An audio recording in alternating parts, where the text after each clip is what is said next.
નમસ્કાર. ખબર વડાલી, અસર વડાલી.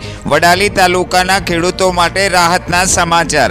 વડાલી તાલુકા ખેડૂત ઉત્પાદક સહકારી મંડળી એટલે કે વડાલી એફપીઓ દ્વારા સરકારના ટેકાના ભાવે ખરીફ પાકોની ખરીદીનો વિધિવત પ્રારંભ કરવામાં આવ્યો. આ ખરીદ કેન્દ્રનું ઉદ્ઘાટન વડાલીના રામનગર ખાતેના કોટન માર્કેટ યાર્ડ ખાતે કરવામાં આવ્યું હતું.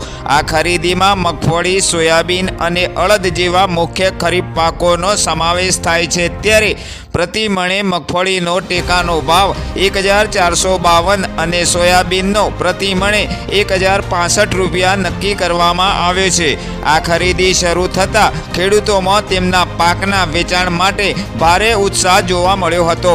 ખરીદીના શુભારંભ પ્રસંગે અનેક મહાનુભાવો ઉપસ્થિત રહ્યા હતા, જેમાં જિલ્લા ખેતીવાડી અધિકારી જોશી તથા તેલીબિયા દિવેલા સંઘના એમડી પ્રકાશભાઈ, વડાલી એપીએમસીના chairman Vijaybhai Patel, FPO chairman Ishwarbhai Patel, Khedbrahma એપીએમસીના ચેરમેન હીરાભાઈ તથા ઇફકો કિસાન અધિકારી ભાવિનભાઈ ચૌધરી, તાલુકા કિસાન સંઘના પ્રમુખ માધાભાઈ પટેલ તથા એફપીઓના મેનેજર રાહુલભાઈનો સમાવેશ થાય છે. આ ઉપરાંત બોર્ડના સભ્યો અને મોટી સંખ્યામાં ખેડૂત ભાઈઓ હાજર રહ્યા હતા. આ પ્રસંગે ઇફકો કિસાન અધિકારી ભાવિનભાઈ ચૌધરીએ ખેડૂતોને સંબોધન કરતા જણાવ્યું હતું કે સરકારના નીતિ નિયમો મુજબ ખેડૂત ભાઈઓએ તેમનો માલ સંપૂર્ણ રીતે સાફ કરી લાવવો ફરજિયાત છે. આનાથી ગુણવત્તા જળવાઈ રહેશે અને ખરીદીની પ્રક્રિયામાં કોઈ વિલંબ થશે નહીં.